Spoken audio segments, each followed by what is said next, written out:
வேதத்தை தியானித்து கொண்டிருந்தோம். இயேசு ஏன் குழந்தையாக வந்தார்னு சொல்லி நம்முடைய பாடமே யாரை பற்றி தான் படித்து கொண்டிருக்கிறோம்? இயேசுவை பற்றின முழு ஒரு வேத பாடத்தை தான் நாம் பார்த்துட்டு இருக்கிறோம். கடந்த நாட்களில் முதலாவதாக நம்ம ஆரம்பிக்கும் பொழுது பழைய ஏற்பாட்டில் இயேசு கிறிஸ்துவை குறித்து வாசித்தோம். அடுத்து நம்ம புதிய ஏற்பாட்டுக்குள்ளே வருவதற்கு முன்பதாக ஏன் இயேசு மாம்சத்தில் வெளிப்பட அவரால் முடிந்தும் குழந்தையாக வர வேண்டிய காரணத்தை நம்ம பார்த்து முடித்தோம். இந்த நாள்ல இருந்து நம்ம ஒரு புதியதாக பாடத்தை ஆரம்பிக்க போகிறோம். என்னன்னா, இயேசுனுடைய வாழ்க்கையை நம்ம 4 சுவிசேஷங்கள் நம்மளுக்கு கொடுக்கப்பட்டாங்க. 1 மத்தேயு எழுதினார், 2வது மார்க் என்கிறவர் எழுதி வைத்திருக்கிறார், 3வது லூக்கா எழுதினார், 4வது யோவான். 4 பேர் என்ன பண்ணியிருக்கிறாங்க, அதை நோட் பண்ணி வைத்திருக்கிறாங்க என்னென்ன நடந்துச்சு அப்படின்னு. ஆனால் 4 புக்காக இருக்கிறதுனால எது ஃபஸ்ட்டு நடந்துச்சு, எது செகண்ட் நடந்துச்சு நம்மளுக்கு ஒரு சின்ன கன்ஃபியூஷன் இருக்கும். ஏன்னா எல்லாருமே எல்லா சம்பவத்தையும் எழுதியிருக்க மாட்டாங்க. சில சம்பவங்கள் 4 சுவிசேஷத்துலையும் இருக்கும், சிலது ஒரு சுவிசேஷத்தில் மாத்திரம்தான் இருக்கும், சிலது 2 சுவிசேஷத்தில் மாத்திரம்தான் இருக்கும். இப்படி நிறைய அதில் நம்மளுக்கு ப்ராப்ளம்ஸ் இருக்கிறனால நம்ம என்ன பண்ண போகிறோம்னா, வரக்கூடிய நாட்களில் குரோனாலஜிக்கல் ஆர்டராக கால வரிசையின்படி இயேசுனுடைய வாழ்க்கையை நம்ம பார்க்க போகிறோம். அவருடைய பிறப்பு தொடங்கி இறப்பு வரைக்கும் எது எது அடுத்தடுத்து நடந்துச்சு அப்படின்னு முழுமையாக 4 சுவிசேஷங்களையும் ஒன்றா இணைச்சு நம்ம அதை தியானிக்க போகிறோம். இன்னைக்கு என்ன பண்ண போகிறோன்னா, இன்றைக்கும் இல்லை அடுத்த வாரமும் சேர்த்து, ஏன்னா ஒரு பெரிய காரியம் இந்த செட்டிங் நம்ம படிக்க போகிறது. அதனால் கூடுமானால் இந்த வாரத்துக்குள்ளே இன்றைக்கே நான் முடிக்க பார்க்குற இதை, அப்படின்னா அடுத்த வாரமும் இது போகும். என்ன பண்ண போகிறோன்னா, இயேசு வெளிப்பட்ட காலம் எப்படிப்பட்ட காலம், அங்கேருந்த சூழ்நிலை எப்படிப்பட்டது அப்படின்ற ஒரு இன்ட்ரோடக்ஷனை பார்த்துட்டு நம்ம இந்த காஸ்பலுக்குள்ளே ட்ராவல் பண்ண போகிறோம். இந்த இன்ட்ரோடக்ஷன் நம்ம பார்க்கணுன்னா நம்ம எங்கேருந்து வரணும் தெரியுமா?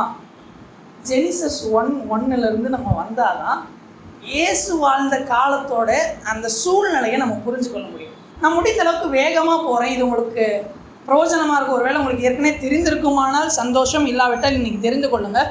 நான் மொத்த வேதாகமத்தின் மொத்த பழைய ஏற்பாட்டையும் இப்போ என்ன பண்ண போகிறேன்னா, கோர்வையாக சொல்லிட்டு வர போகிறேன், ஒரே கதையாக சொல்ல போகிறேன். இது நீங்கள் தெரிஞ்சுக்கிட்டிங்கன்னா நாளை பின்ன நீங்கள் போய் பழைய ஏற்பாட்டை வாசிக்கும்போது உங்களுக்கு ரொம்ப பிரயோஜனமாக இருக்கும். அவர் கோர்வையாக மொத்தமாக சொல்லிட்டு வர போகிறேன். ஏன்னா நீங்கள் வேத அமைப்பை பார்த்தீங்கன்னா எப்படி இருக்கும்னா, ஆதியாகமம், யாத்ராகமம், லேவியராகமம், என்னாகமம், உபாகமம், யோசுவா, நியாயாதிபதிகள், இந்த 4ஆகம புஸ்தகம் வரைக்கும் நீங்கள் படிச்சிடலாம், ஒரு கோர்வையாக வந்துடும். அடுத்து திடீர்னு எஸ்ரான்னு ஒரு புஸ்தகம் வரும். அதுக்கும் 4ஆகமத்தில் படித்த ராஜாவுக்கும் ஒன்றுமே சம்மந்தம் இல்லாமல் போகும். திடீர்னு உள்ள யோபு புஸ்தகம் வரும், திடீர்னு சங்கீதம் வரும், திடீர்னு ஒரு தீர்க்க தரிசன பட்டியலே வரும். இந்த தீர்க்க தரிசன புஸ்தகம் எப்போ உள்ளது, எதுக்காக இதை சொல்கிறாங்க, யாருக்காக சொல்கிறாங்கன்றது இதே புரியாது. இன்றைக்கு நான் சொல்லும் பொழுது உங்களுக்கு இது என்ன கதைன்றது ஒரு தெளிவாக புரிந்துடும். நம்ம தியானிக்க ஆரம்பிப்போம். நீங்கள் வேதத்தெல்லாம் இன்றைக்கி பெருசாக எடுக்கணும்னு அவசியம் இல்லை, நோட்ஸ் மட்டும் வச்சுக்கோங்க, நீங்கள் எழுதுறதுக்கு பிரயோஜனமாக இருக்கும். இப்போது தேவன் பரலோகத்தில் இருக்கிறார், இப்படி தான் ஆரம்பிக்குது வேதம், இப்படி தான் ஆரம்பிக்கும். யோவான் 1:1 ஆரம்பிக்கும். அதிலே வார்த்தை இருந்தது, அந்த வார்த்தை தேவனிடத்தில் இருந்தது, அந்த வார்த்தை தேவனாக இருந்தது. இதுதான் பைபிளோட ஃபஸ்ட்டு வேர்ஸ், எல்லாத்துக்கும் முந்தினது. ஏன்னா ஆதியாகமம் 1:1 என்ன ஆரம்பிக்குன்னா, ஆதியிலே தேவன் வானத்தையும் பூமியும் சிருஷ்டித்தார்ன்னு இருக்கும். அதுக்கு முன்னாடி இது படைப்பின் ஆரம்பம். ஆனால் எல்லாவற்றுக்கும் ஆரம்பம் தேவன் தான். அதனால தான் அவரே துவக்கமும் எப்படியுமா இருக்கிறாரா, முடிவுமா இருக்கிறார். அவர் தான் அல்ஃபா, அவர் தான் ஒமேகா, அவர் தான் துவக்கம். அப்போ வேதம் எப்படி ஆரம்பிக்குதுன்னா, முதல்ல ஆண்டவர் இருக்கிறார், ஆதியில் அவர் இருக்கிறார், அவரே துவக்கத்தில் இருக்கிறார். அவரிடத்துல இயேசு இருக்கிறார், அவர் வார்த்தையின் வடிவாக இருக்கிறார், அவர் பரிசுத்த ஆவியின் உருவாக இருக்கிறார், ஆவியானவர் தான் அந்த உருவமாக இருக்கிறார். அப்படின்றப்போ இப்போ ஒரு கட்டம், அது எப்போன்னெலாம் நம்மளுக்கு தெரியாது, எந்த நேரம்லாம் நம்மளுக்கு தெரியாது. ஆனால் ஒரு நேரம் அந்த தேவன் என்ன பண்ணுறாரு, வானத்தையும் பூமியையும் என்ன பண்ணுறாரு, சிருஷ்டிக்கிறார். ஒரு வெட்ட வெளி, அதில் ஒரே ஒரு பூமி, வேற எதையுமே ஆண்டவர் சிருஷ்டிக்கல. ஒரு வெட்ட வெளியை உண்டாக்குகிறார், அதில் பூமியை மட்டும் சிருஷ்டிக்கிறார். அது மட்டும் தனியாக அங்கே இருக்குது. இதற்கப்புறம் எத்தனை காலங்கள் போச்சுன்னு தெரியாது. ஆனால் ஒரு நேரம் வரப்போ என்ன பண்ணுகிறார், தேவன் இந்த பூமிக்கு வருகிறார். இந்த பூமியை பார்க்கிறார், அது ஒழுங்கின்மையும் வெறுமையுமா இருந்தது, ஆழத்தின் மேல் இருள் இருந்தது, ஜலம் இருந்துச்சு.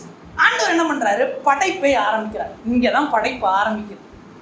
அதனால தான் பூமியை ஆராய்ச்சி பண்ணுறவங்களாம் பூமி என்னது, பல மில்லியன் வருடம் பழமையாக இருக்குன்னுலாம் சொல்கிறாங்க.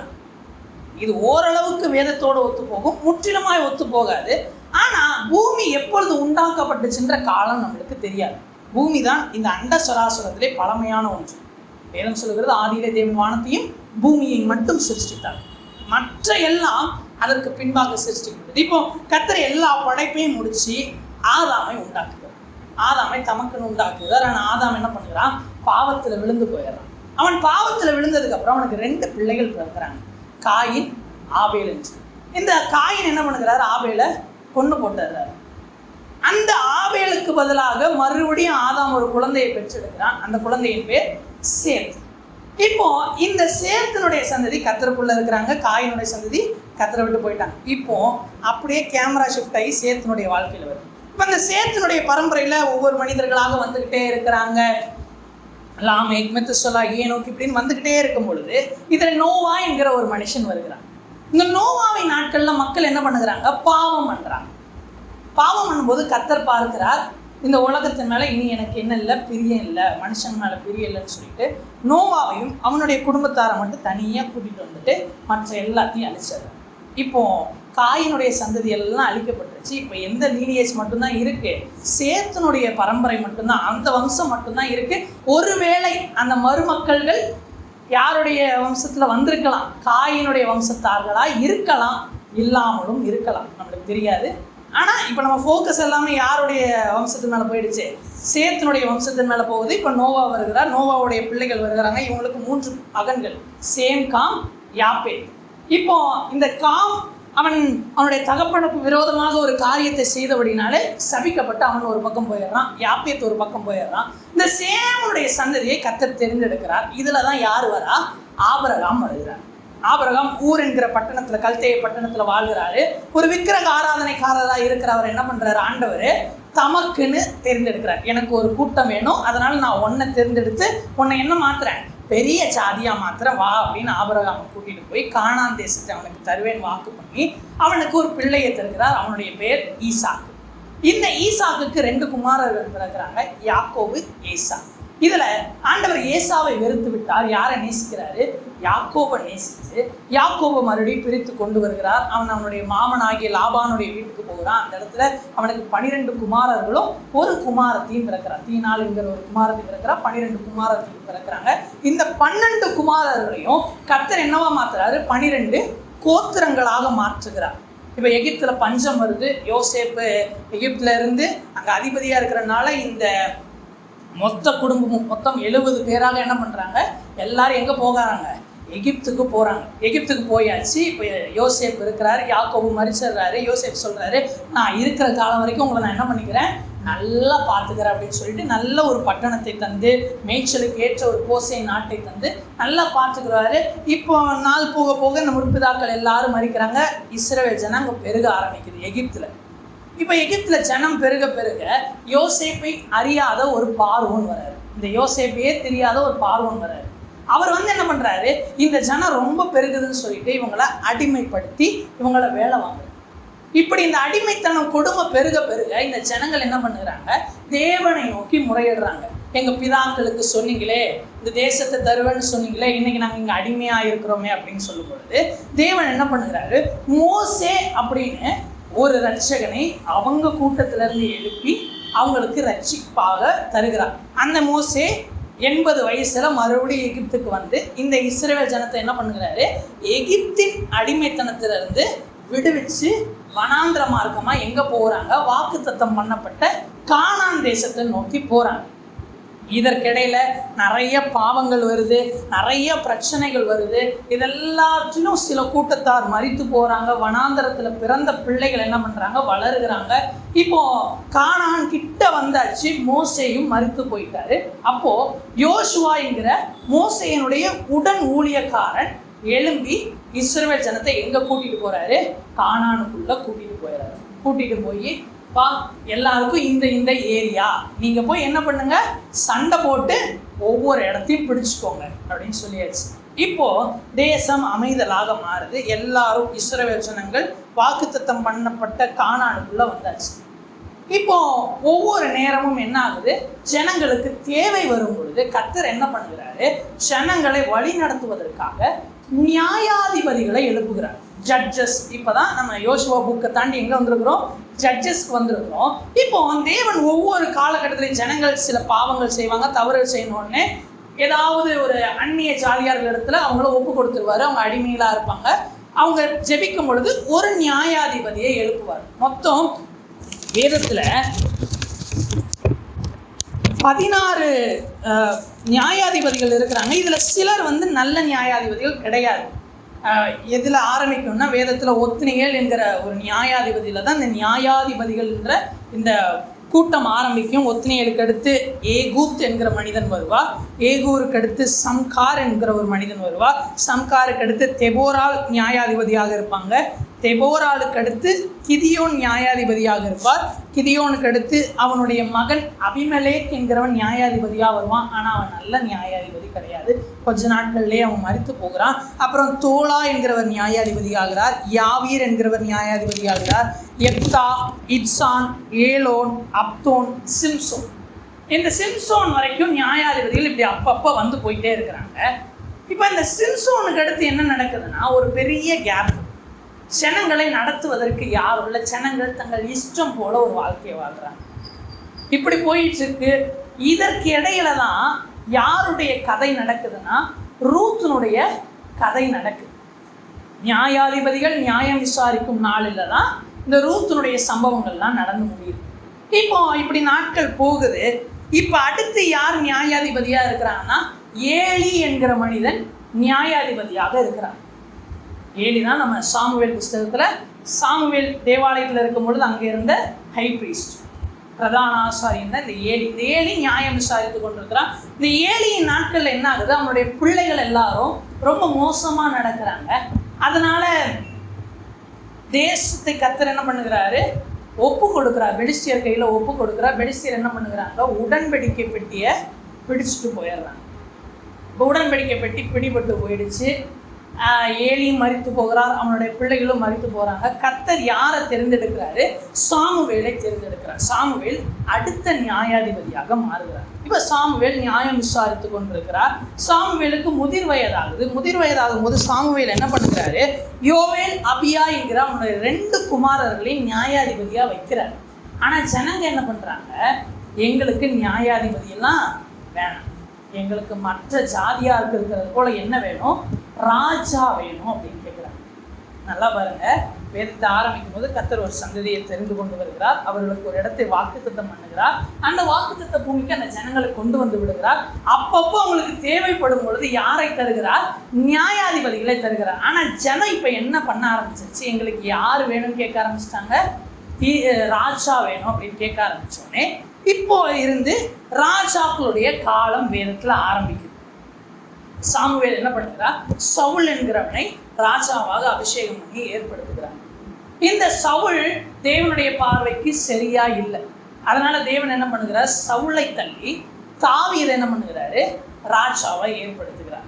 தாவீது ராஜாவாக அரியணையில் உட்கார்ந்து தேசத்தை ஆளுகை செய்கிறான். 40 வருஷங்கள் ஆளுகை செய்கிறான். தன்னுடைய கடைசி காலம் வரும்பொழுது அவன் என்ன பண்ணுகிறான்? தன்னுடைய குமாரனாகிய சாலமோனை கூப்பிட்டு என்ன பண்ணுகிறாரு? ராஜாவாக அரியணையில் அபிஷேகம் பண்ணி வச்சுட்டு மரித்து போகிறான். இப்படி தாவீதுடைய காலம் முடிகிறது. சாலமோன் ராஜாவாக மாறுகிறான். சாலமோன் ராஜாவாக வரும் பொழுது அவன் கொஞ்சம் சின்ன பையன்றனால தேவன் ஒரு விஷயம் அவனுக்கு சொப்பனத்தில் தோன்றும் பொழுது அவன் தேவனிடத்தில் என்ன கேட்குறான்? எனக்கு ஞானம் வேணும் அப்படின்னு கேட்குறான். உடனே தேவன் உலகத்தில் இல்லாத ஒரு ஞானத்தை அவனுக்கு தருகிறார். இந்த ஞானத்தை பயன்படுத்தி அவன் என்ன பண்ணுகிறான்? தேவனுக்கு தேவ ஆலயத்தை கட்டுகிறான். இதற்கு முன்னாடி வரைக்கும் ஆசரிப்பு கூடாரம் தான் இருந்துச்சு. இப்போதுலேருந்து என்ன வருது? ஆசரிப்பு கூடாரம் போய் தேவனுடைய ஆலயம் வருகிறது. தேவாலயத்துக்குள்ள உடன்படிக்கை பெட்டியை கொண்டு போய் வச்சாச்சு. இப்போ வருஷந்தோறும் இங்கே தான் ஆராதனை நடந்து வருது. இப்போ சாலமோன் என்ன ஆகுது? வயதாக அவனுடைய மறுமனை ஆட்டிகள் என்ன பண்றாங்க? மனைவி அல்லாத மற்ற பெண்கள் என்ன பண்ணுகிறாங்க? அவனை மற்ற தெய்வங்களுக்கு நேராக வழி விலகி போக செய்கிறாங்க. இப்படி செய்யும் பொழுது சாலமோன் என்ன ஆகுறாரு? வழி விலகி போய் மற்ற தெய்வங்களுக்கு வழிபாடு செய்து கொண்டிருக்கிறார். இப்படி அவர் மரித்து போகிறார். அவர் மரித்தோடனே அவருடைய பையன் ரெஹோபெயாம் அப்படின்றவர் என்ன ஆகுறாரு? ராஜாவாரு. ஏன்னா ராஜா அப்படின்றதோட ரூல்ஸ் என்னன்னா அவங்களுடைய பிள்ளைகள் தான் அடுத்தடுத்து ஆட்சிக்கு வரும். இப்போ ரெகோபெயாம் ஆட்சிக்கு வராரு. இந்த ரெகோபெயாம் என்ன பண்றாரு? ஜனங்கள்ல ரொம்ப கொடுமையா நடத்துறாரு. ரொம்ப கொடுமையா நடத்தும் பொழுது ஆண்டவர் என்ன பண்ணுகிறாரு? யெரொபெயாம் என்கிற இன்னொரு மனுஷனை அழைச்சு அவன்கிட்ட என்ன பண்றாரு? இந்த தேசத்தை பங்கிட்டு கொடுக்குறாரு. மொத்தம் 12 கோத்திரம் மொத்தமும் இஸ்ரவேல் என்று அழைக்கப்பட்டத ஆண்டவர் 10 கோத்திரம் தனியா 2 கோத்திரம் தனியான்னு இப்ப 2ஆ பிரிக்கிறார். இந்த 10 கோத்திரம் யார் யாருன்னா ரூபன், சிமியோன், இசக்கார், செபுலோன், தான், நப்தலி, காத், ஆசேர், எப்ராயிம், மனாசே. லேவிக்கு என்ன கிடையாது? எந்த இடமும் கிடையாது. லேவி எல்லா பட்டணத்திலையும் இருப்பாங்க, அதனால லேவி இதுல வரமாட்டாங்க. யோசேப்புக்கு பதிலாக எப்ராயிமும் மனாசேங்கிற 2ஆக பிரிந்து கொடுக்கப்பட்டிருக்கும். இப்ப இந்த தனி 2 கோத்திரம் யாருன்னா யூதாவும் பென்யமீனும். இப்படி 2ஆ பிரிச்சாரு. ஏன்னா தாவீது கிட்ட சொல்லியிருப்பாரு, உன்னுடைய சந்ததியார் என்னவா இருப்பாங்க? ராஜாவா இருந்துகிட்டே இருப்பாங்கன்னு அவர் ஆணையிட்டு கொடுத்துருவார். அதனால இந்த 2 மாத்திரம் பிரிச்சுட்டு மிச்ச 10 தூக்கி யார்கிட்ட கொடுக்குறாரு? யெரொபெயாம் என்கிற மனுஷன்கிட்ட கொடுக்குறாரு. இங்கதான் என்ன ஆகுதுன்னா தேசம் 2ஆக பிரியுது. இது வரைக்கும் ஒரு ராஜா ஒரு தேசமாக இருந்தது. இப்பொழுது 2ஆக பிரிஞ்சு 2 ராஜாக்கள். இந்த 10 கோத்திரம்ன்றது இஸ்ரவேல் என்று அழைக்கப்பட்டுச்சு. இந்த 2 கோத்திரம் இருக்கிற தேசம் யூதா தேசம் என்று அழைக்கப்பட்டுச்சு. இப்போ இந்த 2 கோத்திரம், இது தனி ராஜா, இதுக்கு அதற்கு தனி ராஜா. இந்த யூதா கோத்திரத்துல யாருன்னா தாவீதுடைய சந்ததி ஃபுல்லா ராஜாவா இருப்பாங்க. இந்த அப்படியே இந்த 10 கோத்திரத்துல பார்த்தோம்னா இடையிடையே கொஞ்சம் கொஞ்சம் மாறும். சில நேரங்கள்ல அவங்க பிள்ளைகளே வருவாங்க, இல்லைன்னா கர்த்தர் யாரையாவது ஏற்படுத்துவார். இப்படின்னு 2 பகுதியாக போகும். இப்போ இந்த ராஜாக்களுடைய காலத்துல தான் சில தீர்க்கதரிசிகள் இருந்தாங்க. யார் யாருன்னா எலியா, எலிசா போன்ற தீர்க்கதரிசிகள்லாம் இந்த ராஜாக்கள் காலத்துல தான் வாழ்ந்துட்டு இருக்கிறாங்க. இப்போ யெரொபெயாம், ரெகோபெயாம் என்கிற இந்த ஆட்சி இப்போ ஆரம்பிக்குது. இப்போ அப்படியே நாட்கள் போகுது. ரெகோபெயாமுக்கு அடுத்து அபியாம் வருகிறார், அபியாமுக்கு அடுத்து ஆசா வருகிறார். இப்படி நான் யூதா ராஜாக்களை லைனா சொல்லிடுறேன். அடுத்து நான் இஸ்ரவேலுக்குள்ளாக வருகிறேன். ரெகோபெயாமுக்கு அடுத்து அபியா, அபியாவுக்கு அடுத்து ஆசா, ஆசாவுக்கு அடுத்து யோசபாத், யோராம், அகசியா, அத்தாலியால், யோவாஸ், அமத்சியா, உசியா, யோதாம், ஆகாஸ், எசேக்கியா, மனாசே, ஆமோன், யோசியா, யோவாகாஸ், யோயாக்கீம், சிதேக்கியா. இப்படி பல ராஜாக்கள் யூதாவில் வராங்க. அதே போல இஸ்ரவேலையும் பல ராஜாக்கள் வராங்க. யெரொபெயாம், நாதாப், பாஷா, ஏலா, சிம்ரி, ஆகாப், அகசியா, யோராம், எகு, யோவாகாஸ், யோவாஸ், யெரொபெயாம், சகரியா, சல்லும், மெனாகேன், பெக்காக்கியா, பெக்கா, ஒசேயா. இப்படி பல ராஜாக்கள் வராங்க. இப்போ இந்த 2ஆய் பிரிந்த இந்த 2 தேசத்துல இஸ்ரவேல் தேசம் இருக்குல்ல, இந்த 10 கோத்திர தேசம் என்ன பண்ணுது? கொஞ்சம் கொஞ்சம் கொஞ்சமா ஆண்டவரை விட்டு தூரப்பட்டுக்கிட்டே போறாங்க. இந்த வருகிற ராஜாக்கள்லாம் என்ன பண்றாங்க? மற்ற நாட்டு ராஜாக்களோட ஐக்கியம் வைத்து அவர்களுடைய வழிபாடுகளை எங்க கொண்டு வர ஆரம்பிச்சிட்டாங்க? இந்த 10 கோத்திரத்துக்குள்ளே கொண்டு வர ஆரம்பிச்சிட்டாங்க. கொஞ்சம் கொஞ்சம் கொஞ்சமா தேவனை விட்டு இந்த 10 கோத்திரம் விலகு. அதே யூதாவுடைய தேசம் அதுல பார்த்தோம்னா அதுலயும் இந்த மாதிரி காரியங்கள் நடக்குது. ஆனா அப்பப்போ சில ராஜாக்கள், நல்ல ராஜாக்கள் என்ன பண்ணுகிறாங்க? தேசத்தை சுத்திகரிப்பாங்க. உதாரணத்துக்கு சொல்லணும்னா எசேக்கியா ராஜா ஆகாசுடைய குமாரன். ஆகாஸ் விக்கிரகங்கள் வழிபட்டவர். ஆனா எசேக்கியா ஜனங்களை யார் பக்கம் திருப்புவான்னா தேவன் பக்கம் திருப்புவார். இப்படி யூதா தேசம் கொஞ்சம் கொஞ்சம் ஆண்டவருக்குள்ள இருந்துச்சு. இஸ்ரவேல் தேசம் வர வர மிகவும் மோசமாயிட்டே போகுது. இந்த இஸ்ரவேல் தேசம் மிகவும் மோசமாகிறத பார்த்து தேவன் எலியா, எலிசா போன்ற தீர்க்கதரிசிகள் எல்லாம் எழுப்புவார். அதனாலதான் எலியா தீர்க்கதரிசி என்ன பண்ணுவாரு? பாகால் தெய்வமானால் அவனை வணங்குங்க, கத்தர் தெய்வமானா கத்தரை வணங்குங்கன்னு சொல்லி பல அடையாளங்கள். தேசத்துல மழை பெய்யாதபடிக்கு மழையை அடைப்பாரு, வானத்தை அடைப்பாரு, வானத்திலிருந்து அக்கினி இறக்குவார், 450 பாகால் தீர்க்கதரிசிகளை வெட்டி போடுவாரு. இப்படி நிறைய சம்பவங்கள் நடந்துகிட்டே இருக்கும். இப்படி கொஞ்ச நாள் போக போக கத்தர் பார்க்கிறாரு, இந்த 10 கோத்திர தேசத்து மேல கத்தருக்கு பிரியம் போயிடுச்சு. கத்தருக்கு பிரியம் போனோடனே அவர் என்ன பண்ணுகிறாரு? அதனுடைய ஒசேயா என்கிற ராஜா ஆட்சி செய்த காலத்துல அசிரிய ராஜாவின் கையில தேசத்தை ஒப்பு கொடுத்துட்டார். அசிரிய ராஜா என்ன பண்ணுகிறாரு? இந்த 10 கோத்திரத்தையும் பிடிச்சு அடிமையா மாத்திட்டார். ஆனா யூதா கோத்திரம் இந்த தேசம் என்ன ஆயிட்டு இருக்குது, இன்னும் ரன் ஆகிட்டே இருக்கு, இன்னும் போயிட்டே இருக்கு. இங்க இருக்கிற ஜனங்கள் கொஞ்சம் வழி விலகி போவாங்க, ஆண்டவருக்குள்ள வருவாங்க, கொஞ்சம் வழி விலகி போவாங்க, ஆண்டவருக்குள்ள வருவாங்க. இப்படின்னு போயிட்டு இருக்கும் பொழுது இந்த மனாசே என்கிற ராஜாவின் நாட்கள்ல மனாசே ரொம்ப ஜனங்களை கெடுத்துக்குவான். எசேக்கியாவுடைய மகன் ரொம்ப கெடுத்து கர்த்தருக்கு கோபத்தை உண்டாக்குவான். கர்த்தருக்கு கோபம் வந்தோடனே கர்த்தர் என்ன சொல்லுவாரு, இனி வரக்கூடிய நாட்கள்ல நான் இந்த தேசத்தையும் அழிப்பேன் அப்படின்னு முடிவு பண்ணிடுவார். இந்த எசேக்கியா, உசியா இந்த ராஜாக்களுடைய நாட்கள்ல தான் எந்த தீர்க்கதரிசி இருப்பார்னா ஏசாயா தீர்க்கதரிசி இருப்பார். ஏசாயா தீர்க்கதரிசி எந்த நாட்களில் வாழ்ந்தவர் என்றால் உசியா ராஜா தொடங்கி எசேக்கியா ராஜா வரைக்கும் அவர் இருந்தார். அதே போல மீகா தீர்க்கதரிசி, செப்பனியா தீர்க்கதரிசி, ஆபகுக் தீர்க்கதரிசி, யோவேல் தீர்க்கதரிசி, ஒபதியா, நாகும் இவங்க எல்லாருமே இந்த ராஜாக்களுடைய முடிவின் நாட்கள்ல, இந்த ராஜ்யம் இந்த யூதா கோத்திரத்து முடிவின் நாட்கள்ல இருந்த தீர்க்கதரிசிகள். அநேக தீர்க்கதரிசிகளை கர்த்தர் எழுப்பி நீங்க திருந்துங்க மாறுங்கன்னு நிறைய சொன்னாலும் ஜனங்க கொஞ்சம் கொஞ்சமா சோரம் போய் ஒரு கட்டத்துல யோயாக்கீன் என்கிற ஒரு ராஜா வரும்பொழுது தேவன் என்ன பண்ணிட்டாரு, மனசு விட்டுட்டாரு. இவங்க மேலேயும் மனசு விட்டு இவங்களை என்ன பண்ணுகிறார், பாபிலோன் ராஜாவாகிய நேபுகாத் நேச்சாருடைய கையில ஒப்பு கொடுக்கிறார். முதல்ல எகிப்தின் அடிமைத்தனத்துல இருந்தாங்க, விடுதலையாக்கி கானானுக்குள்ள கொண்டு வந்தார். கானான்ல பாவம் பண்ணும் பொழுது சில கூட்டத்தார்கிட்ட ஆண்டவர் ஒப்பு கொடுப்பார். ஆனாலும் தேசத்தை விட்டு அடிமைப்பட்டு போக விடல, அவர்களை நியாயாதிபதிகளை கொண்டு மீட்டு கொண்டு வந்துடுவார். கொஞ்ச நாள் போகுது, ராஜா கேட்குறாங்க, நல்ல ராஜாவை கொடுத்தார். ஆனால் ஒரு கட்டத்தில் தேசத்தில் பாவம் பெருகினதுனால தேசத்தை ரெண்டாக பிரிச்சுட்டார். இதில் ஒரு கூட்டத்தால் ரொம்ப தேவனுக்கு விரோதமாகி போய் அவங்க அசிரியா ராஜாவின் கையில் அடிமையாக போயிட்டாங்க. இன்னொரு கூட்டம் இருக்குது, அவங்க தேவனுக்குள்ளே இருக்கிறாங்க. ஆனாலும் கொஞ்ச நாள் போக போக இவர்களும் சோரம் போக ஆரம்பிக்கிறாங்க. இவர்களை இப்போ தேவன் யார் கையில் ஒப்பு கொடுக்குறாரு, பாபிலோன் ராஜா கையில் ஒப்பு கொடுக்குறாரு.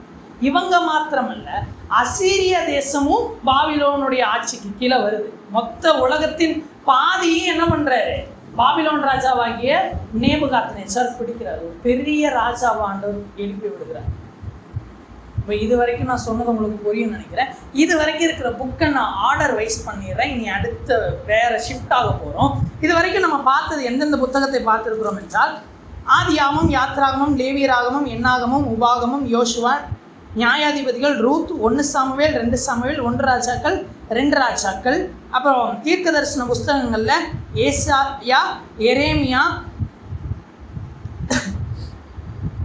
ஓசியா, யோவேல், ஆமோஸ், ஒபதியா, யோனா, மீகா, நாகும், ஆபகுக், செப்பனியா, இது வரைக்கும் உள்ள தீர்க்க தரிசன புஸ்தகங்கள் எல்லாம் இதற்குள்ள நடந்த சம்பவம்.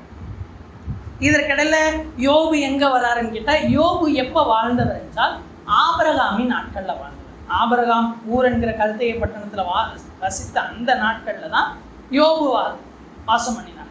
மற்ற சங்கீதம், நீதிமொழிகள், உன்னத பாட்டு, பிரசங்கி இதெல்லாம் சங்கீதம் தாவீது நாட்களில், சாலமோனுடைய நாட்களில் எழுதப்பட்டது. நீதிமொழிகளை எழுதினது சாலமோன், பிரசங்கியை எழுதினது சாலமோன், உன்னத பாட்டை எழுதினது சாலமோன். இதெல்லாம் அந்த ராஜாக்களுடைய நாட்களுக்குள் நடந்தது.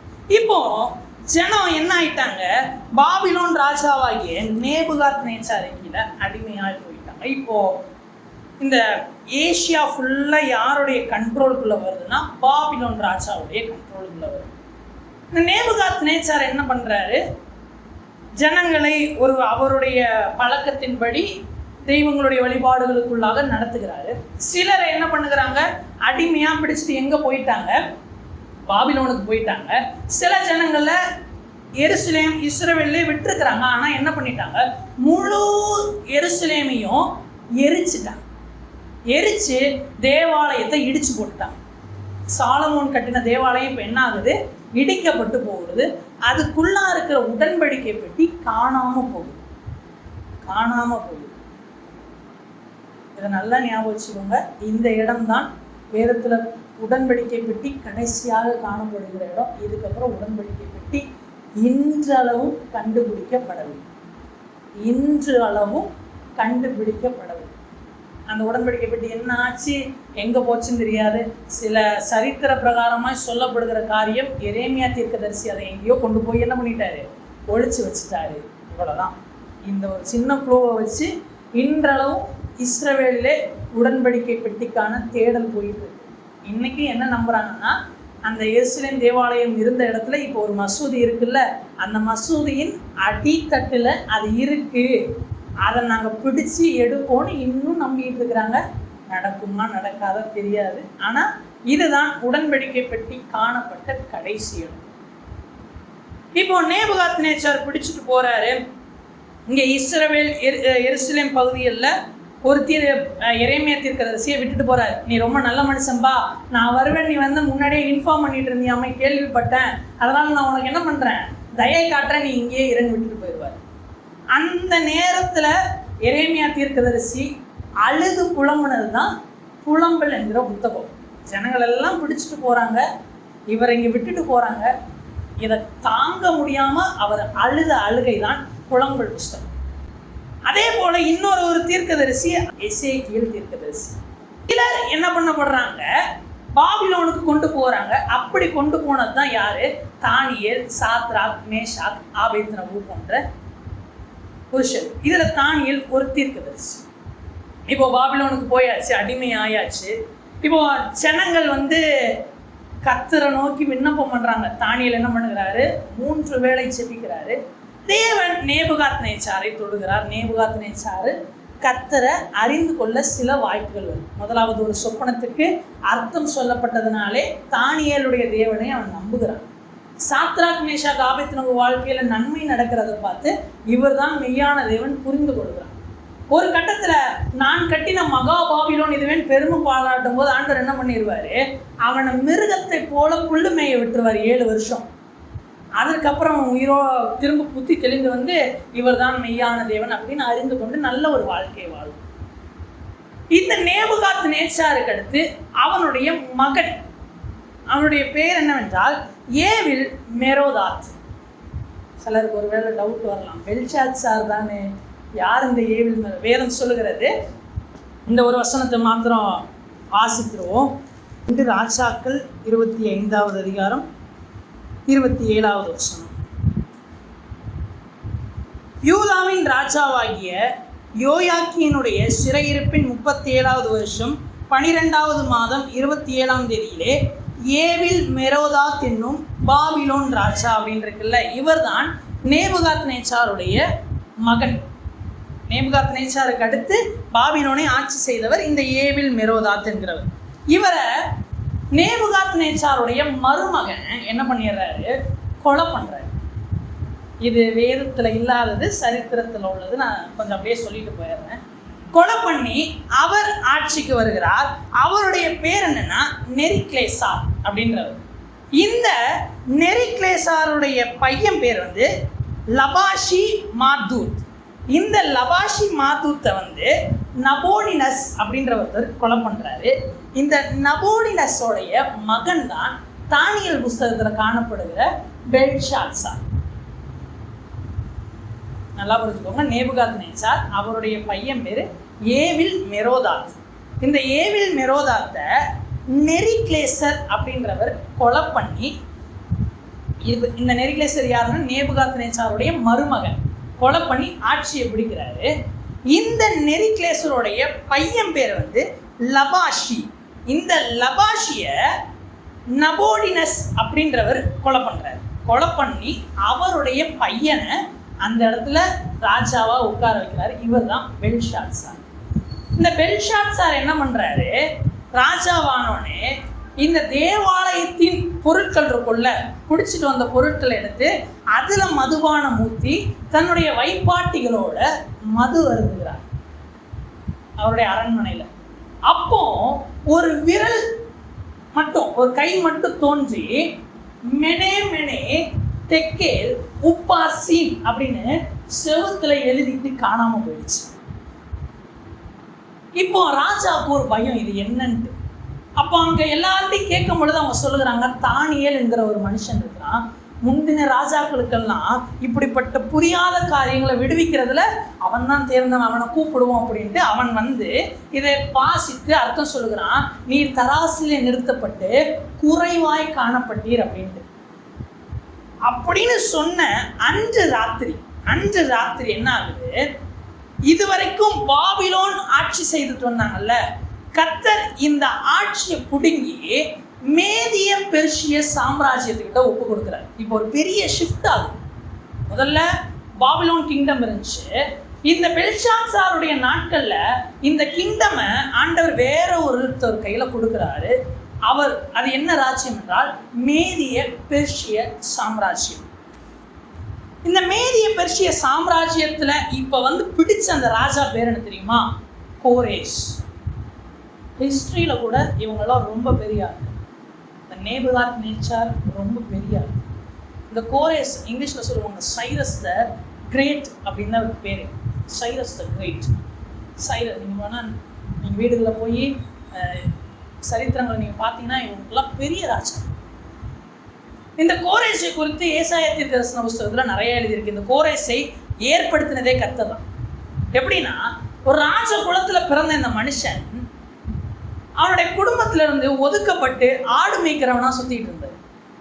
ஆடு மேய்க்கிறவனா இருந்த இந்த கோரேஸை கர்த்தர் கூட்டிட்டு வந்து உலகம் போற்றுகிற பெரிய ராஜாவா மாற்றார். இப்ப இந்த கோரேஸ் என்ன பண்ணுகிறார், இந்த பாபிலோனுக்கு வந்து அங்கே இருக்கிற பெல்ஷாத்சாரை பிடிச்சு கொலை பண்ணி மொத்த அரியணையும் அவர் எடுத்துட்டு அங்க அந்த லோக்கல்ல தரியு என்கிற ராஜாவை பொறுப்பா வச்சுட்டு போறாரு. இந்த தரியு தான் யார தானியல் எங்க போடுவாரு, சிங்கக்கேபியில போடுற இந்த ராஜா. இப்போ இந்த கோரேஸ் ஆட்சிக்கு வந்தோடனே அவர் என்ன தெரியுமா சொல்லுவாரு, இஸ்ரவேல் ஜனங்களை பார்த்து, நீங்க திரும்ப உங்களுடைய பட்டணங்களுக்கு போய் தேவாலயத்தை கட்டிக்கோங்க. இப்ப இந்த பாபிலோன் அடிமைத்தனம் எத்தனை வருஷம் இருந்துச்சுன்னா 70 வருஷம். 70 வருஷம் அடிமைத்தனம் பாபிலோன்ல. கோரேஸ் ராஜா வந்து ஜனங்களை பார்த்து சொல்லுகிறார், போக விருப்பம் உள்ளவங்க என்ன பண்ணுங்க, போகலாம், போய் உங்களுடைய தேவனை நீங்க ஆராதனை பண்ணுங்க. ஒரு வசனத்தை கூட வாசிப்போம். எஸ்ரா புஸ்தகம் 1வது அதிகாரம்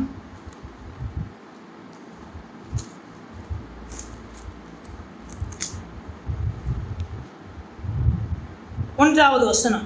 எரேமியாவின் வாயினாலே கர்த்தர் சொன்ன வார்த்தை நிறைவேறும்படி பெர்ஷியாவின் ராஜாவாகிய கோரேசுடைய 1ஆம் வருஷத்திலே கர்த்தர் பெர்ஷியாவின் ராஜாவாகிய கோரேசின் ஆவியை ஏவினதினாலே அவன், பரலோகத்தின் தேவனாகிய கர்த்தர் பூமியின் ராஜ்யங்களை எல்லாம் எனக்கு தந்தருளி யூதாவில் உள்ள எருசலேமிலே தமக்கு ஆலயத்தை கட்டும்படி எனக்கு கட்டளையிட்டிருக்கிறார். எனக்கு ஆண்டவர் வந்து உலகத்தையே தந்திருக்கிறாருப்பா.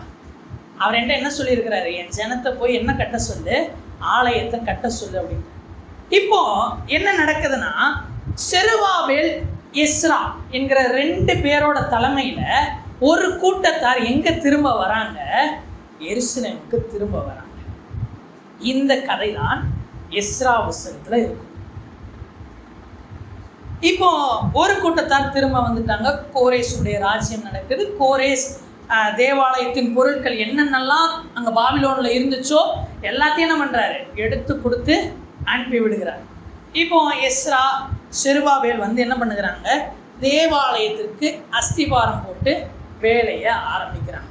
ஒரு சின்ன ஆலயமாக கட்ட ஆரம்பிக்கிறாங்க. வேதம் சொல்லுகிறது, இந்த முந்தின ஆலயத்தின் மகிமை பார்க்கலாம், இந்த பிந்தின ஆலயத்தின் மகிமை பெரியதாக இருக்கும், ஆனால் இப்போ எப்படி தான் இருக்கு, அற்பமாக தான் இருக்கும் அப்படின்னு ஆண்டவர் சொல்லி அதை கட்டுவதற்கு அவங்களை பலப்படுத்துவார். இந்த நாட்களில் இவங்களை பலப்படுத்துவதற்காக இருந்த தீர்க்கதரிசிகள் தான் சகரியா. இந்த தீர்க்கதரிசிகள்லாம் இந்த நாட்களில் இருந்து இவங்களுக்கு தீர்க்கதரிசனம் உரைத்தாங்க. இந்த சகரியாவுக்கு கூட ஒரு ஆசாரியனும் ஒருவர், அவருடைய பேர் யோசுவா. இதை நீங்கள் வந்து எஸ்ரா புஸ்தகத்துலேயும் இந்த யோசுவாவை குறித்து வாசிக்கலாம், சகரியா புஸ்தகத்துலேயும் இந்த யோசுவாவை குறித்து வாசிக்கலாம். இவர் ஆசாரியனாகிய யோசுவா. இது எருசலேமில் நடந்துக்கிட்டு இருக்கிற ஒரு காரியம். இந்த பக்கம் இங்கே ஆட்சியில் என்ன நடக்குதுன்னா, இந்த கோரேஸுக்கு அடுத்து நிறைய ராஜாக்கள் வருகிறாங்க. அதில் முக்கியமான ஒரு ராஜா தரியு என்கிற இன்னொரு ராஜா. அந்த தரியு கிடையாது, தானியேல சிங்கிக்கப்பியில் போட்ட தறியும் கிடையாது, வேற ஒரு தறியுங்கிற ராஜா. இவரை பற்றி நீங்கள் எங்கே வாசிக்கலாம்னா எஸ்ரா 5-6 பகுதிகளில் வாசித்தீங்கன்னா இந்த தறியை பற்றி நீங்கள் வாசிக்கலாம். இந்த தரியுனுடைய மகன் தான் அகாஸ்வேரு ராஜா. இந்த அகாஸ்வேரு யாருன்னா, எஸ்தர் புஸ்தகத்தில் ஒரு ராஜாவை குறித்து வாசிக்கிறோம்ல, அகாஸ்வேரு இந்து தேசம் முதல் எத்தியோப்பியா மட்டும் உள்ள 127 நாடுகளை ஆட்சி பண்ண ஒரு ராஜா இந்த அகாஸ்வேரு. இவர் யாருன்னா கோரேஷனுடைய வம்சத்துல வந்தவர். இவருடைய அப்பா பெயர் தரி. இப்ப இந்த அகாஸ்வேரு நாட்கள்ல என்ன நடக்குதுன்னா, ஆமான் என்கிறவன் ஒருவன் எழும்பி யூத குலத்தையே அழிக்கணும்னு முடிவு பண்றான். நான் ஒரு விஷயம் முதல்ல இருந்து வந்துடுறேன் கண்டினியூவேஷனுக்காக. கர்த்தர் ஒரு கூட்டத்தை தேர்ந்தெடுக்கிறார், அவங்களுக்கு கானானை தரார். அந்த ஜனம் பாவம் பண்ணினால பாபிலோனுக்கு அடிமையாகி போய் 70 வருஷம் அடிமையாக இருக்கிறாங்க. இப்போ அடிமைத்தனம் முடிஞ்சு கோரேஷனுடைய நாட்களில் திரும்ப எருசலேமுக்கு வந்து தேவாலயத்தை கட்டுறாங்க. இதற்கு அடுத்தடுத்து வருகிற ராஜாக்கள் உதவி செஞ்சுக்கிட்டே இருக்கிறாங்க. இந்த வரிசையில் வந்த ஒரு ராஜா தான் யாரு, அகாஸ்வேருங்கிற ராஜா. இவர் நாட்களில் ஆமான் என்கிறவன் எழும்பி என்ன பண்ணுகிறான், இந்த மொத்த யூத குலத்தையும் நான் அழிக்கணும்னு முடிவு பண்ணுகிறான். அப்போ எஸ்தரை தேவன் அந்த ராஜ்யத்துக்குள்ள குயினா அனுப்புறாரு. அரசியா உள்ள இருக்கிறாங்க, ராணியா உள்ள உட்கார்ந்து அங்க மொர்தகாய் என்கிற மனுஷன் இருக்கிறான். இவங்க எல்லாரும் செபிச்சு உபவாசம் பண்ணி எஸ்தர் போய் ராஜா கிட்ட பேசி என்ன பண்ணுறாங்க, ஒரு பெரிய ஒரு விடுதலை உண்டாகுது யூத குலத்துக்கு. இப்போ யூத குலம் நிம்மதியாக இருக்கு. ஆமான் கொல்லப்பட்டாச்சு. இந்த அகாஸ்வேருக்கு அடுத்து அவனுடைய மகன் ராஜாவாகிறார். இவருடைய பெயர் தான் அர்தசஷ்டா. இவரை குறித்து நீங்க எங்க வாசிக்கலாம்னா நெஹேமியா புஸ்தகத்திலையும் எஸ்ரா புஸ்தகத்துல 7ஆம் அதிகாரத்துக்கு மேலையும் வாசித்தீங்கன்னா இந்த ராஜாவை பற்றி. அகாஸ்வேருடைய பையன் அர்தசஷ்டா. இப்ப அர்தசஷ்டா நாட்கள்ல அந்த அரண்மனையில ராஜாவுடைய பானபாத்திரன் அதான் நெஹேமியா. இந்த நெஹேமியாவின் நாட்கள்ல என்ன நடக்குது, எருசலேம்ல இருந்து அவன் சகோதரர்கள் இவனை பார்க்க வராங்க. வரும் பொழுது எல்லாரும் முகமும் சோகமா இருக்கு. நெஹேமியா கேட்கிறான், ஏன் சோகமா இருக்கு அப்படின்னு கேட்கும் பொழுது, தேவாலயம் என்னவோ கட்டப்பட்டுருச்சு, ஆனா எருசலேமின் மதில்கள் என்ன இருக்கு, இடிஞ்சு கிடக்கு, எந்த எதிரி வேணா வந்து அடிச்சிருவான் போல இருக்கு. இப்படின்னு ஒரு சூழ்நிலை இருக்கும்போது இந்த நெகேமியாவுக்குள்ள ஒரு பாரம், நான் என்ன பண்றேன், போய் தேவாலயத்தை கட்டுறேன், அப்ப அலங்கத்தை கட்டுறேன் அப்படின்னு சொல்லிட்டு போய் அர்தசஷ்டா ராஜாவுக்கு முன்னாடி நிற்கிறாரு. நம்மளால எதுவுமே பேசலை, மூஞ்ச பாவமாக வச்சுக்கிட்டு போய் நிற்கும் பொழுது ராஜா கேட்குறாரு, ஏன் உன் மூஞ்சி சரியில்லையே, என்ன ஆச்சு? ஒன்றும் இல்லை ராஜா, சொல்லு பரவாயில்ல, இந்த மாதிரி வந்து சொன்னாங்க, மனசெல்லாம் கஷ்டமாக இருக்குது, அம்மாவில் போட்ட ஆக்டிங்கில் ராஜாவுக்கு என்ன ஆச்சுன்னு தெரியல, சரிப்பா போ அப்படின்ட்டு ஒரு கடிதத்தை எழுதி, இந்த கடிதம் உடையவன் அர்தசஷ்டா ராஜாவுடைய எல்லா விதமான அதிகாரத்தையும் பெற்றவனா இருக்கிறான், இவனுக்கு அலங்கத்தை கட்ட நான் பர்மிஷன் கொடுத்துருக்கிறேன்ற லெட்டரை வாங்கிட்டு இந்த நெகேமியா கிளம்பி எருசலேமுக்கு வந்து 52 நாளில் இந்த அலங்கத்தின் வேலையை கட்டி முடிக்கிறார். கட்டி முடிச்சுட்டு திரும்ப அரண்மனைக்கு போயிட்டு திரும்ப வந்து பார்க்கும்பொழுது ஜனங்களுக்குள்ள நிறையா, ஏன்னா என்னாச்சு, ரொம்ப வருஷம் ஆகி போச்சு, ஆராதனையை விட்டுட்டாங்க, எல்லாத்தையும் விட்டுட்டாங்க. அதனாலதான் இப்ப இந்த எஸ்ரா என்ன பண்ணுகிறாரு, வேத வாக்கியங்கள் எடுத்து ஆராய்ச்சி பார்க்கிறாரு, என்ன பண்ணணும், எப்படி இருக்கணும். இன்னும் ஒரு காரியத்தை சொல்லுகிறேன், 1 ராஜாக்கள் 2 ராஜாக்கள் புஸ்தகம் இந்த 70 வருட அடிமைத்தனத்துக்கு முன்னாடி எழுதப்பட்டது. 1 நாளாகவும் 2 நாளாகவும் அடிமைத்தனத்துக்கு முன்னும் அடிமைத்தனத்துக்கு பின் விடுதலையாகி வரும் பொழுதும் எழுதப்பட்ட புஸ்தகம். அதனாலதான் நீங்க 2 நாளாகவும் கடைசி அதிகாரத்துல வாசித்தீங்கன்னா 36வது அதிகாரம் 22வது வசனத்துல, எரேமியாவின் வாயினாலே கர்த்தர் சொன்ன வார்த்தை நிறைவேறும்படி பெர்ஷியாவின் ராஜாவாகிய கோரேசின் 1ஆம் வருஷத்திலே கர்த்தர் பெர்ஷியாவின் ராஜாவாகிய கோரேசின் ஆவியை ஏவினதுனாலே அப்படின்னு இருக்கும். இதே வசனம் தான் எஸ்ரா புஸ்தகத்திலே இருக்கும். 2த்தையுமே எழுதுனது எஸ்ரா தான். அதனால இந்த 4ஆம் புஸ்தகம் எதுக்கு எழுதுனாங்கன்னா, ஜனங்களுக்கு நீங்க யார் தெரியுமா, உங்க கோத்திரம் என்ன தெரியுமா, நீங்க யார் வம்சம் தெரியுமா அப்படின்னு புரிய வைப்பதற்காக. ஏன்னா இதுல பிறந்த 3/4 பேர் எங்க பிறந்தவங்க, பாபிலோன்ல பிறந்தவங்க. எருசலேமையும் இஸ்ரவேலையும் பார்த்ததே இல்லை பிறந்ததுலேருந்து, புதுசாக வராங்க. அதனால திரும்ப அவங்களுக்கு பழைய காரியங்களை எல்லாம் நெகேமியா, எஸ்ரா இவங்கெல்லாம் போதிச்சு ஜனங்களை நல்வழிப்படுத்துறாங்க. இதுக்குள்ள நிறைய கலப்பு திருமணங்கள் நடந்துருந்துச்சு. பாபிலோன்ல இருக்கும் பொழுது அங்கே இருந்த புறஜாதியார்கள் கல்யாணம் பண்ணி இருந்தாங்க. இப்படிப்பட்ட காரியங்கள் எல்லாம் பார்த்து இதெல்லாம் சீரமைக்கிற காரியங்கள் நடந்துச்சு. இதெல்லாம் யாருடைய நாட்கள் நடக்குதுன்னா அர்தசஷ்டா ராஜாவினுடைய நாட்கள்ல நடக்குது. இப்போ இந்த நாட்கள்ல இந்த அர்தசஷ்டாவின் ராஜாவின் நாட்கள் தான் எந்த தீர்க்கதரிசி இருந்தார்னா மல்கியா தீர்க்கதரிசி இருந்தார். ஆகாய், சகரியா என்கிற 2 தீர்க்கதரிசிகளும் எஸ்ரா இவருடைய நாட்களில் தேவாலயம் கட்டும் போது தீர்க்கதரிசனம் சொன்னவங்க. மல்கியா தீர்க்கதரிசி இந்த நெகேமியாவின் நாட்களில் தீர்க்கதரிசனம் சொன்ன தீர்க்கதரிசி. இதோட வேதம் முடிஞ்சு, பழைய ஏற்பாடு முடிஞ்சு. ஆனால் இதுக்கப்புறம் தான் ஒரு பெரிய ஹிஸ்ட்ரியே இருக்கு. ஓகே, இன்னும் கொஞ்சம் டைம் இருக்கு, நான் அதனால ஷார்ட் அண்ட் ஸ்வீட்டாக அதை முடிச்சேன். இப்போ இந்த அர்தசஷ்டா ராஜாவுக்கு அடுத்து 2வது அகாஸ்வேரு வருகிறார். 2வது அகாஸ்வேருக்கு அடுத்து 2வது தரியு வருகிறார். 2வது தரியுக்கு அடுத்து 2வது அர்தசஷ்டா வருகிறார். ஏன்னா கிங்ஸோட நேம்லாம் பார்த்தீங்கன்னா தெரியும். King Charles the first, king Charles the second, ஒரே பேரே வச்சுக்கிட்டு ஃபர்ஸ்ட் செகண்ட் மட்டும் போட்டுப்பாங்க. அந்த மாதிரி இப்போ வரும்பொழுது 3வது தரியு இருக்கிற நாட்களில் கர்த்தர் என்ன பண்ணுகிறார், மறுபடியும் இன்னொரு ஆட்சி மாற்றத்தை கொண்டு வருகிறார். இப்போ இதை யார் கையில ஒப்பு கொடுக்கிறார் தெரியுமா? கிரேக்க சாம்ராஜ்யத்தின் கையில ஒப்பு கொடுக்கிறார். இந்த உலகமே அறிந்திருக்கிற ஒரு ராஜா அலெக்சாண்டர் த கிரேட். அலெக்சாண்டரை பத்தி தெரியாதவர்கள் யாரும் இருக்க மாட்டாங்க. 32 வருஷம் தான் மனுஷன் வாழ்ந்தான். ஆனா ஒரு பெரிய ஆட்சி மாற்றத்தை, ஒரு பெரிய நாட்டுகளையே பிடித்தான். அவன் சொன்னான், இந்த கடல் மட்டும் நீ மட்டும் நிலமா இருந்திருந்தீங்கன்னா உன்னையும் பிடிச்சிருப்பான் அப்படின்னு சொன்னான். அப்படிப்பட்ட அந்த அலெக்சாண்டரை கர்த்தர் எழுப்புறார். இந்த இவர்களை குறித்த தீர்க்க தரிசனம் எல்லாம் தானியேல் புஸ்தகத்தில் இருக்கும். கர்த்தருக்கு சித்தமானால் அதை வேணா ஒரு நாள் ஒரு படிப்பா, நம்ம ஒரு நாள் படிப்பா வேணா பார்ப்போம். இந்த ராஜாக்கள்லாம் எப்படிப்பட்ட குணமுடையவர்களை. இந்த அலெக்சாண்டரை குறித்து என்ன எழுதியிருக்கும்னா, இவனை ஒரு ஆட்டுக்கு ஒப்பனையாக எழுதியிருக்கும். அது வேதம் சொல்லும். இவன் என்ன பண்ணான்னா ஒரு இடத்துல நின்று நடந்து போல தாவி போனான்னு இருக்கும். அவனோட கிங்டம் அப்படிதான், ஒரே ஜம்ப்ல பெரிய கேப்சர்ஸை பிடிச்சிருப்பான், பெரிய நாடுகளை பிடிச்சிருப்பான்.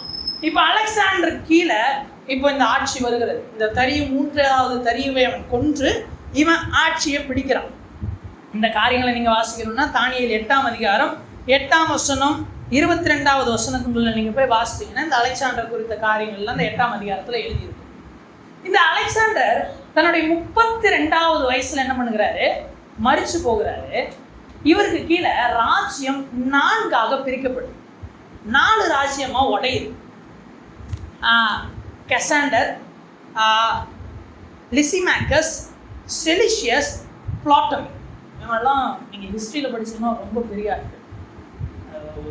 பெரிய ஒரு ஹிஸ்டாரிக்கல் ஈவெண்ட்டு. நான் ரொம்ப ஷார்ட்டாக நம்ம பிப்ளிக்கலாக போகிறதுனால அதோட நான் வரேன்.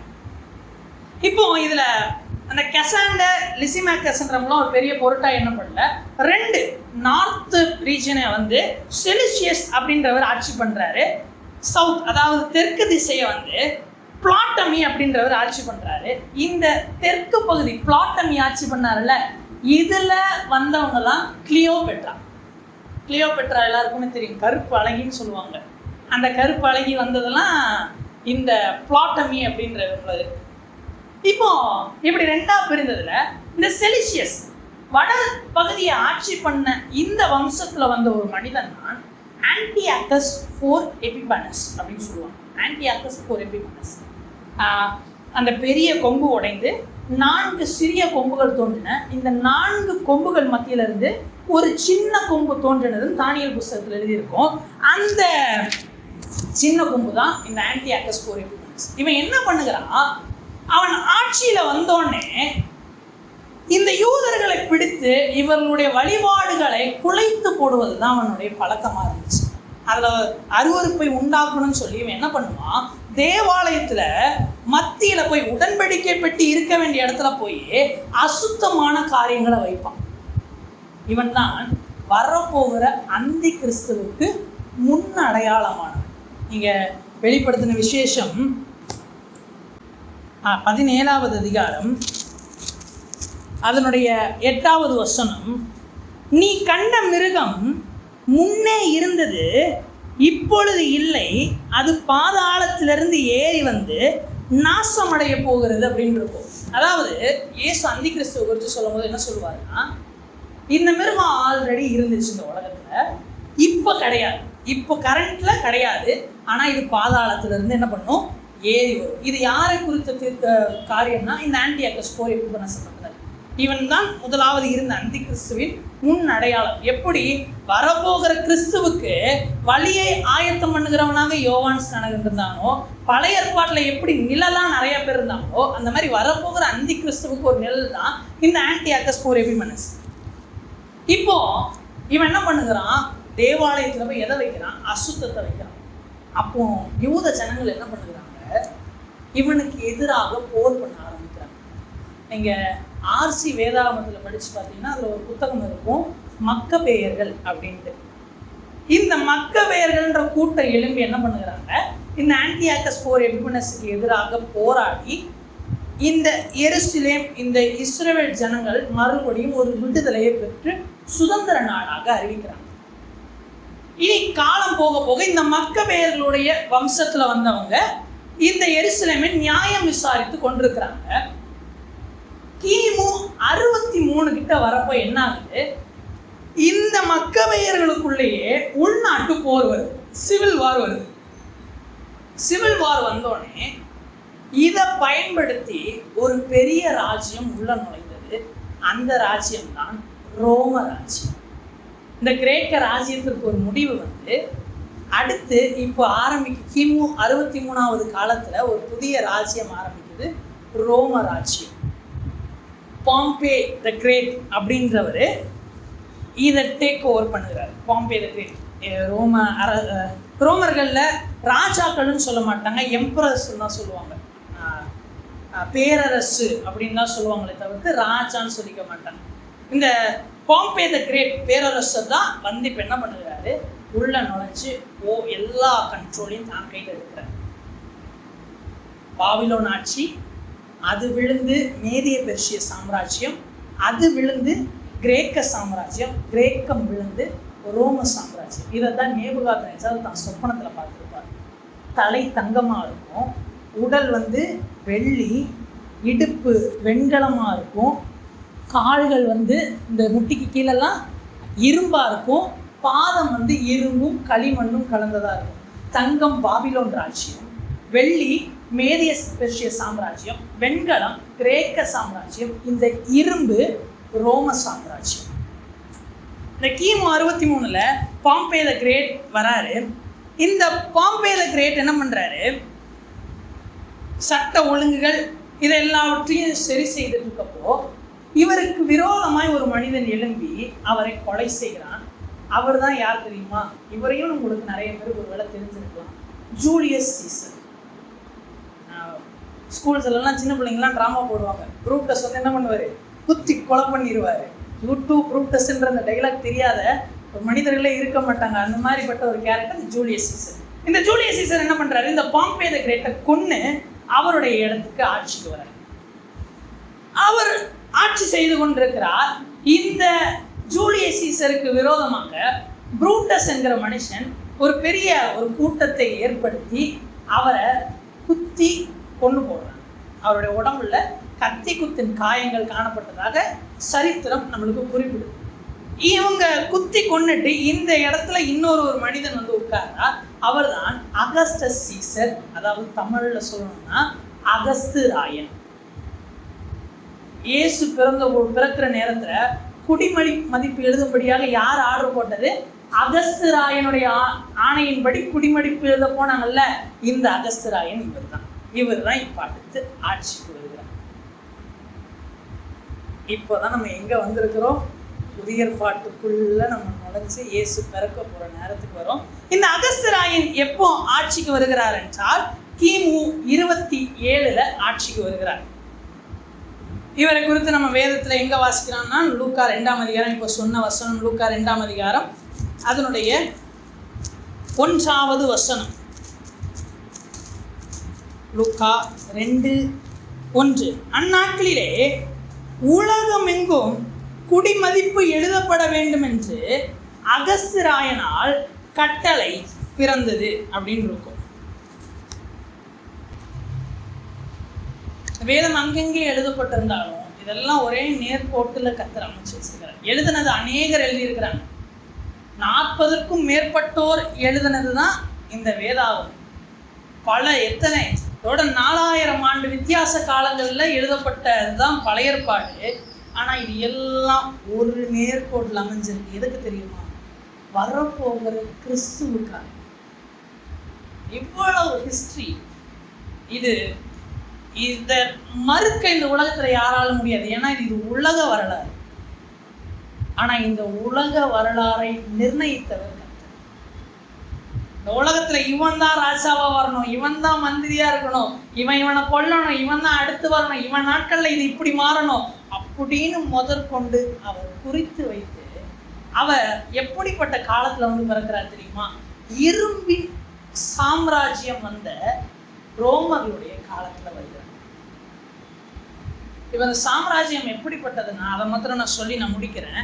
அடுத்த வாரம் இந்த இயேசு பிறந்த நாட்கள்ல இருக்கிற ஆன்மீக அந்த கண்ணோட்டத்தை பார்ப்போம். இப்போ நம்ம இது வரைக்கும் எதை தான் பார்த்துருக்குறோம்? அரசியல் கண்ணோட்டத்தை தான் பார்த்துருக்கோம். அரசியல் செட்டப்புக்கு தான் வந்திருக்கிறோம். இப்போ இயேசு பிறக்க போகிற காலத்தில் இருக்கிற அந்த பேரரசனுடைய பெயர் அகஸ்துராயன். இந்த அகஸ்துராயன் வந்தோன்னே என்ன தெரியுமா பண்ணாரு? சட்டங்களை கடினமாக்கினார். ரூல்ஸ் அண்ட் ரெகுலேஷன்ஸ் இருக்கணும் அப்படின்னு நினைச்சார். அப்புறம் எல்லா பக்கமும் ரோம சாம்ராஜ்யம் கரெக்டா இருக்கணும்னு சொல்லி எஸ்டாப்ளிஷ் பண்ணது இந்த அகஸ்துராயன். இந்த அகஸ்துராயன் செய்த ஒரு முக்கியமான 3வது காரியம் என்ன தெரியுமா? ரோட்வேஸ். எல்லா பக்கமும் சாலைகளை அமைத்தார். ஜனங்களுக்கான போக்குவரத்துக்கான சாலைகளை இந்த அகஸ்துராயன் தான் அமைத்தார். ஏன் இதை சொல்றேன்னா, பின்னாட்கள்ல அப்போஸ்தலர்கள் ஊழியம் பண்றதுக்கு உதவியா இருந்ததே இந்த ரோட்வேஸ் தான். இயேசு ஊழியம் பண்றதுக்கு உதவியா இருந்ததும் இந்த ரோட்வேஸ் தான். இந்த சாலை அமைப்பு இருந்ததுனால தான் இயேசு எல்லா பட்டணங்களுக்கும் போக முடிஞ்சுச்சு. யோசித்து பாருங்க, எவ்வளவு பிளான்டா கர்த்தர் யாரை கொண்டு வந்து உட்கார வைக்கிறார். இப்ப இந்த அகஸ்துராயன் பேரரசு. இப்போ இயேசு பிறக்கிற இந்த இடத்துக்கு சிற்றரசர்களை போடுவாங்கல்ல, அப்படி அமைக்கப்பட்டவர் தான் ஏரோது. இயேசு பிறக்கும் பொழுது சிறு பிள்ளைகளை கொல்றதுக்கு யார் ஆணையிடுவா? ஏரோது ஆணையிட்டார். அந்த ஏரோது இந்த பெத்லகேம் எருசலேம் பகுதிகளில் இருந்த சிற்றரசர். இந்த ஏரோது எப்படிப்பட்டவர் அதையும் நான் சொல்லிடுறேன். இந்த ஏரோது கிமு 37 எருசலேமை முற்றுகையிட்டு அதுல ஆட்சிக்கு உட்கார்கிறார். ரொம்ப மோசமானது, ரொம்ப ரொம்ப மோசமானது. ஹெரோட் த கிரேட் அப்படின்னு சொல்லுவாங்க. நீங்க போய் ஹிஸ்டரியில படிச்சீங்கன்னா தெரியும். தான் சொந்த மனைவியும் சொந்த பிள்ளையும் கொண்டு போட்டார். எதுக்குன்னு கேட்டா, எங்க இவங்க வளர்ந்து என்னையை கொண்டு ஆட்சியை பிடிச்சிருவாங்களோன்னு பயந்து. ஏன்னா ரோம சாம்ராஜ்யத்துல இந்த ஒரு பயம் இருந்துகிட்டே இருக்கும். யாரை வேணா கொண்டு என்ன பண்ணிடுவாங்க? ஆட்சியை பிடிச்சிருவாங்க அப்படின்னு. அதனால சொந்த பிள்ளையை கொன்றவர் தான் இந்த ஏரோது. இன்னொரு காரியத்தை இந்த ஏரோது செய்யறாரு. என்னன்னா, யூத ஜனங்கள்கிட்ட நல்ல பேர் எடுக்கணும்ட்டு இந்த எஸ்ரா செருபாபேல் கட்டினாங்க தெரியுமா, ஒரு சின்ன ஆலயம். இந்த சின்ன ஆலயத்தை சுற்றிலும் பிரம்மாண்டமான கட்டடங்களை கட்டினார். இயேசு கர்த்தர் ஒரு தீர்க்கதரிசனம் சொல்லியிருந்தார் அந்த ஆலயத்தை பற்றி. முந்தின ஆலயத்தின் மகிமை பார்க்கலும் இந்த பிந்தின ஆலயத்தின் மகிமை பெரிதா இருக்கும்ட்டு சாலமோன் தேவாலயத்தை வெறும் தங்கத்தால கட்டினார். இந்த ஏரோது என்ன தெரியுமா பண்ணாரு? மார்பிள்ஸ்ல என்னென்ன மார்பிள்ஸ் உலகத்துல இருந்துச்சோ எல்லாத்தையும் எடுத்து, கிரானைட்டா என்னென்ன கல், விசேஷித்த கல் என்னென்ன இருந்துச்சோ எல்லாவற்றையும் கொண்டு வந்து இந்த தேவாலயத்தை கட்டி எழுப்புறாரு. இந்த கிபி 1-2 நூற்றாண்டுகளில் வாழ்ந்த சில யூத எழுத்தாளர்கள் இருக்கிறாங்க. அவங்க எழுதின சில புஸ்தகங்கள் இருக்கு. அது வேதத்தின் சரித்திரத்தை புரிந்து கொள்வதற்காக ஆராய்ச்சிக்காக பயன்படுத்துகிற புஸ்தகம். அதுக்கு பேர் தல்முத் அப்படின்னு சொல்லுவாங்க. தல்முத் அப்படின்னு சொல்லுவாங்க. இந்த புத்தகத்தில் அவங்க எழுதியிருக்கிறாங்க என்ன தெரியுமா? ஒரு மனிதன் ஏரோதனுடைய தேவாலயத்தை பார்க்காமல் போனால் அவன் மிகப்பெரிய ஒரு அழகை காணாமல் மரித்து விட்டான் அப்படின்னு எழுதி வச்சிருப்பான். எங்க இருந்து பார்த்தாலும் இந்த தேவாலயம் தனியா தெரியும்.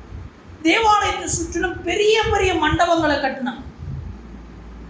தேவாலயத்தை சுற்றிலும் பெரிய இடங்களை, நீங்கள் உங்களுக்கு நேரம் கிடைச்சதுன்னா நான் குரூப்பில் ஒரு வீடியோ போட்டு விடுறேன். இந்த ஏரோகனுடைய தேவாலயத்தை இப்போ இருக்க மாடர்ன் டெக்னாலஜி வச்சு வீடியோவை ரீக்ரியேட் பண்ணியிருப்பாங்க.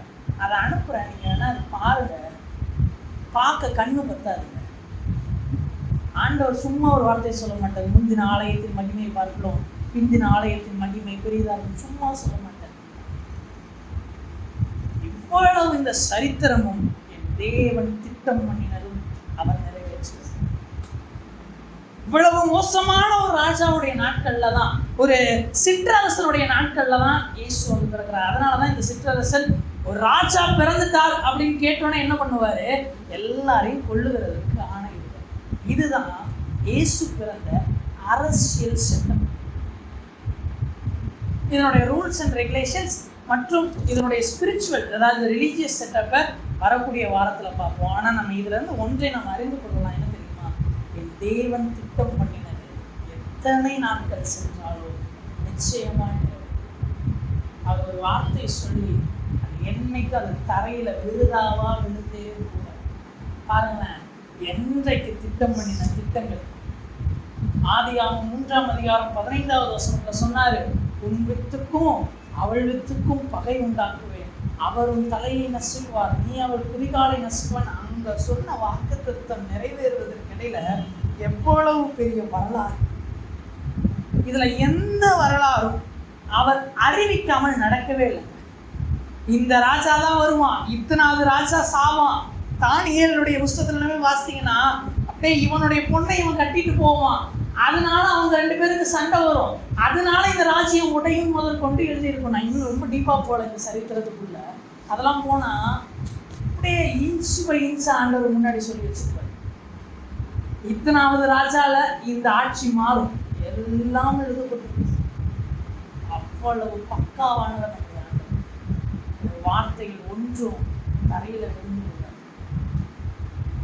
நீங்க இதை வைத்து இனி வேதத்தை வாசித்தீங்கன்னா இன்னும் உங்களுக்கு அந்த ஆர்டர் வந்து உங்களுக்கு ஈஸியா இருக்கும். இதை படிச்சுட்டு நம்ம இப்போ புதிய ஏற்பாட்டுக்குள்ள போனோம்னா என்ன சூழ்நிலையில ஆண்டவர் போகிறாரு, ஏன் அங்க இந்த வார்த்தையை சொல்றாரு, நம்ம பார்க்க போகும்போது சில தீர்க்க தரிசனங்கள்லாம் வரும், அதெல்லாம் ஏன் அங்க வந்துச்சு, இதெல்லாம் நம்மளுக்கு இனி விளங்கும். இந்த ஜனமா இருக்கோ இப்போ தேவ சமூகத்தில் எழுந்து நிற்கலாம். ஒரு காரியத்தை மாத்திரம் நம்ம மனதில் வைத்து கொள்ளணும், நம்முடைய தேவன் என்ன சொல்லுகிறாரோ அதுதான் நிறைவேறும். அதை தாண்டி இந்த உலகத்துல ஒரு காரியத்தை செய்வதற்கு எந்த மனுஷனுக்கும் அதிகாரம் கிடையாது. அதே போல இன்னொரு ஒரு காரியத்தையும் சொல்கிறேன், இதையெல்லாம் கர்த்தர் எழுதி வைத்து நடந்து முடிஞ்சிருச்சு. அவர் சிலதை இன்னும் எழுதி வைத்திருக்கிறார், நடக்கும் என்று. இனியும் நடக்க போற சில காரியங்கள் இன்னும் இந்த வேதத்துல இருக்கு. இவ்வளவு நடந்திருக்குன்னா இனி அதுவும் என்னதான் ஆகும், நிச்சயமாய் நடக்கும். வார்த்தை சொல்கிறது, இனி காலம் செல்லாது. இனி காலம் காத்துக்கிட்டு இருக்காது, இனி காலம் செல்லாது. கடைசி நாட்கள்ல வந்து நிற்கிறோம். இப்பொழுது நடக்கிற இஸ்ரேல் ஈரானுடைய அந்த போர் முதல் கொண்டு இந்த வேதத்தில் எழுதப்பட்டிருக்கிற காரியம் இதெல்லாம் கடைசி காலத்துக்கு அடையாளம். தேவ சமூகத்துல நிற்கிற நாம், இதை ஆராய்கிற நாம் ஒன்றை இருதயத்துல வைத்துக் கொள்ளணும். இதோ சொன்னது போலவே சீக்கிரம் திரும்ப வரப்போகிறார்.